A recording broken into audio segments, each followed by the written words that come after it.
Lah kalau nggak ketahuan, dia tenang-tenang aja. Makanya kalau dia bilang ada kerugian negara, ada. Tapi keuntungan buat dia kan, gitu ya. Jadi Pak, itu yang terakhir. Tembusnya dari tahun berapa nyampe berapa sih Pak? 2020 sampai 2022 sampai 2023. Baru nih, kayak baru banget. Yang di audit atas klaim cuma di 3 itu dulu. Gitu karena ya kan udah berlayer-layer gitu, ternyata kita tahu wah dia canggih bener nih, dari pemilik sampai dokter-dokternya semua bersepakat gitu, berkomplot bikin itu sampai ngumpulin KTP-nya kan canggih bener kan, dia lewat baksos lah dibikin. Berarti yang masuk ke penindakan pemilik sampai dokter. Oh iya, pokoknya semua ikut di situ lah, udah ada namanya semua gitu.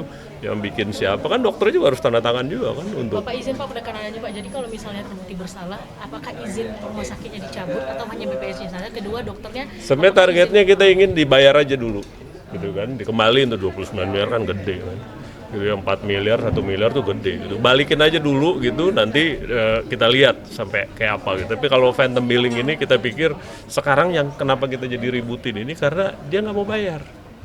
Coba itu udah ngambil fiktif nggak mau bayar, makanya di pimpinan kita bilang lah ini kan indikasinya udah kerugiannya, urusan ini PN apa bukan kan bisa dikoordinasikan dengan PH lain. Nah itu pimpinan putusan, Anda pindahin ke penindakan, indikasi udah cukup. Itu dokternya sambil. sendiri Pak, izin praktiknya mungkin akan dicabut kalau terbukti. Oh iya ya, kalau terbukti ini pasti dicabutin sama Bu Ami lah itu dari Kemenkes gitu. Jadi individu yang kita cari gitu. Jangan, ya itu yang terakhir itu, makanya kalau rumah sakitnya dihentikan kerjasamanya, wah itu sebenarnya kayak yang satu itu kan rumah sakit di perkebunan. Alternatifnya apa gitu, BPJS bilang udah ada mitigasinya Pak, ada yang mobile lah, ada puskesmas dekat itu, ya tapi tetap aja namanya ini pasti berdampak. Nah makanya kita lebih persuasif aja gitu. Kalau selama ini melakukan, udah pulangin, ngaku aja dulu lah. Soal ngaku nanti saya nggak ada uangnya dulu, ya boleh cicil juga boleh, koreksi klaimnya dicicil lewat klaim. Dia kan nggak klaim bulanan. Gitu ya, tiap bulan aja dipotong berapa gitu, nggak apa-apa, daripada ketahuan lu pidana urusannya gitu ya. Aliran uangnya itu ke Ke rumah sakit, ke rekening rumah sakit dong, kan klaim ke rekening rumah sakit dan pemilik itu menguasai rumah sakit. dokternya juga menerima juga.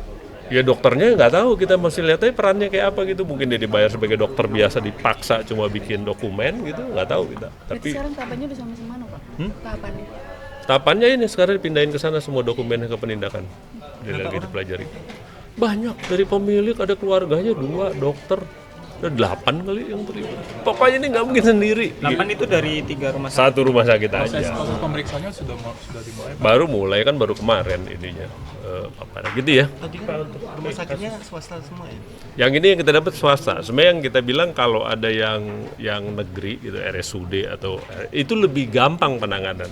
Yang pertama di rute copot aja langsung kan gitu kan. Pelayanan nggak berubah. Dokter-dokter yang terlibat cabutin aja izinnya. Bisa diganti, kalau dokter gampang gantinya. Misalnya gitu kan, lebih mudah lah ganti.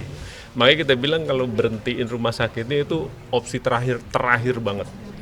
Gitu ya. Kalau yang rumah sakit pemerintah kan nggak, ya arti pemiliknya kan negara kan. Kalau ketahuan ya sudah kompensasi aja atas klaim berikutnya, misalnya gitu ya. Pak, yang kenapa nggak ada yang di Jakarta sih? Yang klaim gede-gede. Pak, ini berarti emang udah semua provinsi. Ke 3 provinsi 6 rumah sakit nemu, kita rekomendasikan. Ternyata begitu audit atas klaim yang dilakukan BPJS lebih gede lagi angkanya.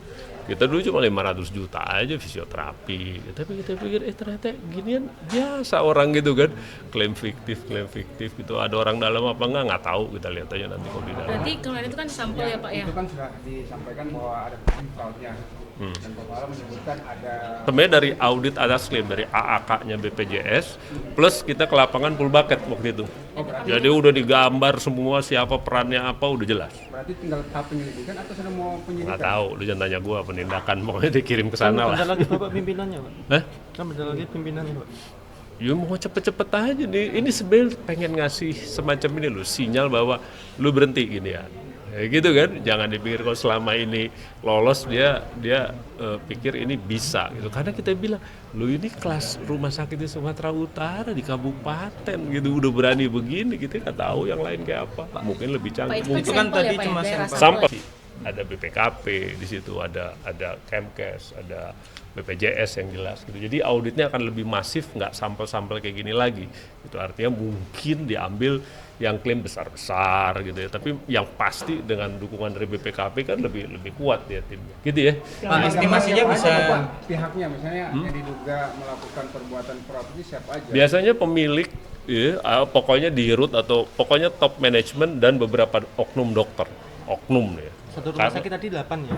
Yang di kabupaten yang di Jawa Tengah 8. Jawa Tengah Itu 8 rumah ya? sakit swasta yang mungkin kalau gue sebut namanya lu gak ngerti juga kali. Pak, Maksudnya itu nggak kan top banget gitu. Di mana sih Pak daerah kotanya? Pak? Jangan aja kasih tahu gue, antar gue dimarahin gue. Pak, itu kan BPJS pesen soalnya jangan disebut Pak. tadi Makanya sampel aja udah berapa sekian miliar? gitu kan, 29 plus 4 plus 1, 33. Nah, kalau nasional berarti apakah ada estimasi nyampe angka 1 triliun tembus Pak?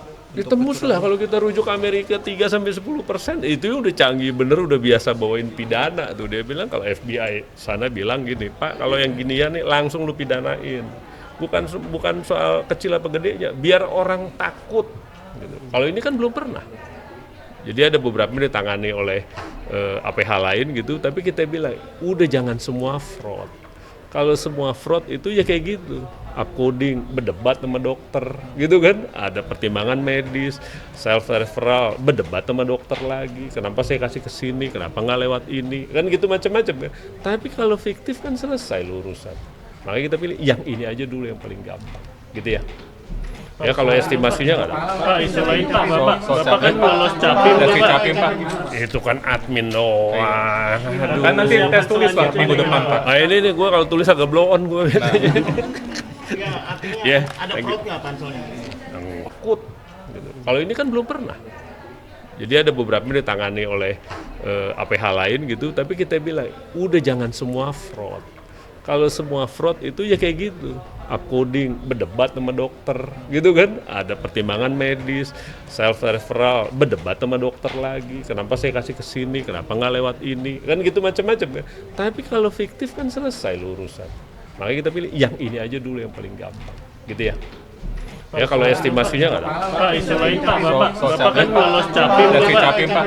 Itu kan admin doang. Aduh. Kan nanti tes tulis Pak minggu depan Pak. Nah ini nih gue kalau tulis agak blow on gue. Ya, artinya Yeah, ada thank you. fraud nggak panselnya? Wow. Pak, ada Johan Budi sama Said